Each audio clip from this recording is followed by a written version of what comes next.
अरे कब से भूख से मेरी जान निकली जा रही है। ये बहू क्या कर रही है? जी अभी देखती हूँ। कोकिला जैसे ही रसोई घर में पहुंचती है, उसकी बहू सुधा फोन पर बात कर रही होती है। अच्छा ये बात है, अभी बताती हूँ इसे। क्यों रे कुलमुही, तू यहाँ फोन पे गप्पे मार रही है? अम्मा जी मेरे बाल। इतनी देर से रसोई घर में घुसी क्या कर रही है, हैं? अभी तक रोटियां नहीं बनी तेरी? अम्मा जी, वो मेरे पिताजी से बात कर रही हूँ। अरे तेरा बाप तो एक नंबर का सुदामा है। शादी के वक्त बड़ी बड़ी बातें कर रहा था, अब देखो शक्ल भी नहीं दिखाता। ऐसे आदमी से क्या बात कर रही है?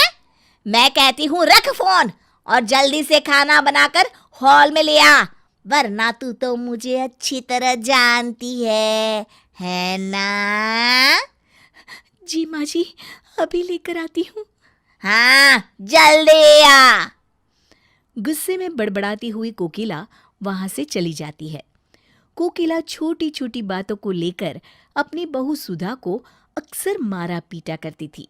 अपनी पत्नी की इस हालत से अनजान सुधा का पति सूरज एक दिन ऑफिस के काम से दूसरे शहर जाने की तैयारी कर रहा होता है कि तभी, इसे भी रख लीजिए जी। अरे इस डब्बे में क्या है भाई? बड़ी अच्छी खुशबू आ रही है। रास्ते में खाने के लिए मैंने आपकी पसंद के आलू के पराठे बनाए हैं। ठीक है, इसे बैग में रख दो। अच्छा सुनो, अब मैं निकलता हूँ, तुम अपना ख्याल रखना। हाँ जी। सूरज वहां से चला जाता है।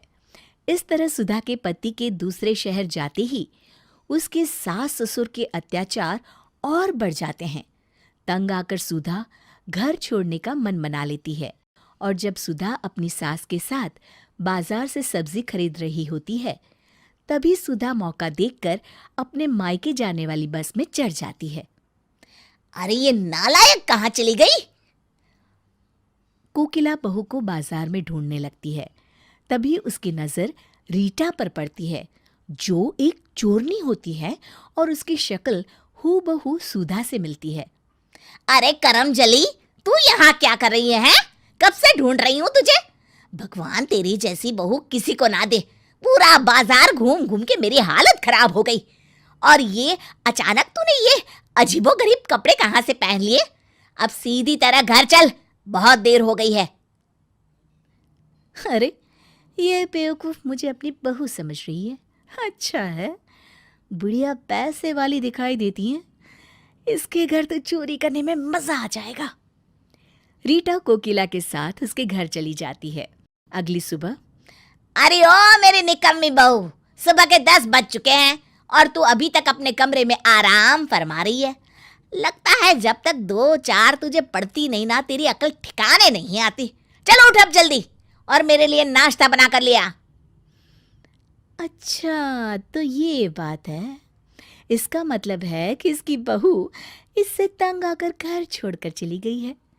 ये तो एक नंबर की चांडाल सास है, इसे तो सबक सिखाना पड़ेगा।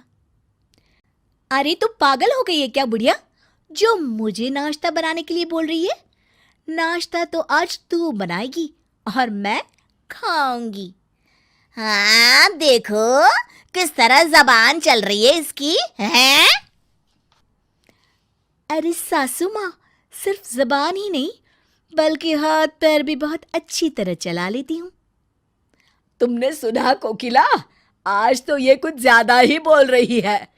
आप हटिए जी, देखती हूँ मैं इसे। अरे रुक जा कलमुही, अभी मजा चखाती हूँ मैं तुझे। कोकिला एक छड़ी लेकर रीटा को मारने के लिए आगे बढ़ती है। रीटा कोकिला के हाथ से छड़ी छीन लेती है। अरे ओ बुढ़िया, आज मैं तुझे ऐसा सबक सिखाऊंगी कि तुझे तेरी नानी याद आ जाएगी। ये ले। अरे मर गई रे। अभी तो शुरुआत है। ये ले और ले। अरे मर गई। हाँ हाँ, और जोर से चिल्ला। ओए माँ, मर गई रे। अरे आप खड़े खड़े क्या देख रहे हैं, मुझे बचाइए। अरे ये क्या बचाएगा तुझे, मैं इसकी भी अच्छी मरम्मत करूंगी। ये ले खुस्सड़ बुड्ढे। अब मर गया रे। क्यों, मजा आ रहा है ना? अब पता चला कि दर्द क्या होता है। आज से तुम दोनों घर के सारे काम करोगे, समझे?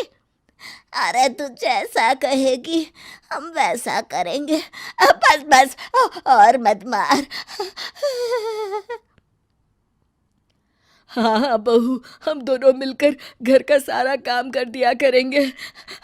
हम तुझे कभी कुछ करने के लिए नहीं कहेंगे, बस हमें छोड़ दे।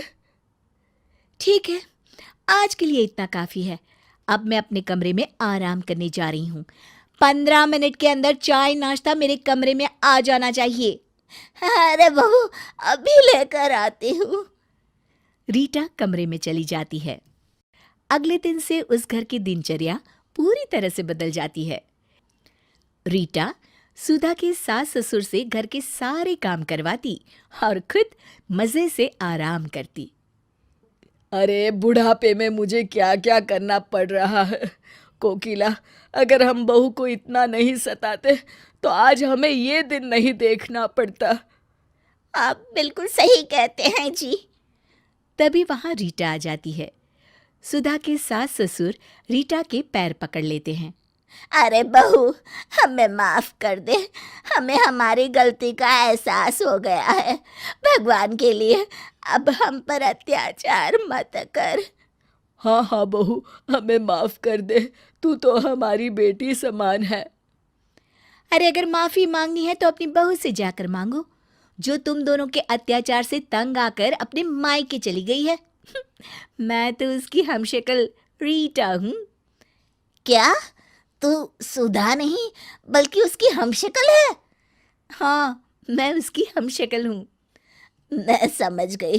शायद हम दोनों को सुधारने का यही सही तरीका था। हम आज ही जाकर अपनी बहू को ले आएंगे। चलो जी, चलते हैं। हाँ हाँ, चलो भाग्यवान। इस तरह सुधा के सास ससुर सुधर जाते हैं। शिक्षा जैसे को तैसा कभी ना कभी मिल ही जाता है।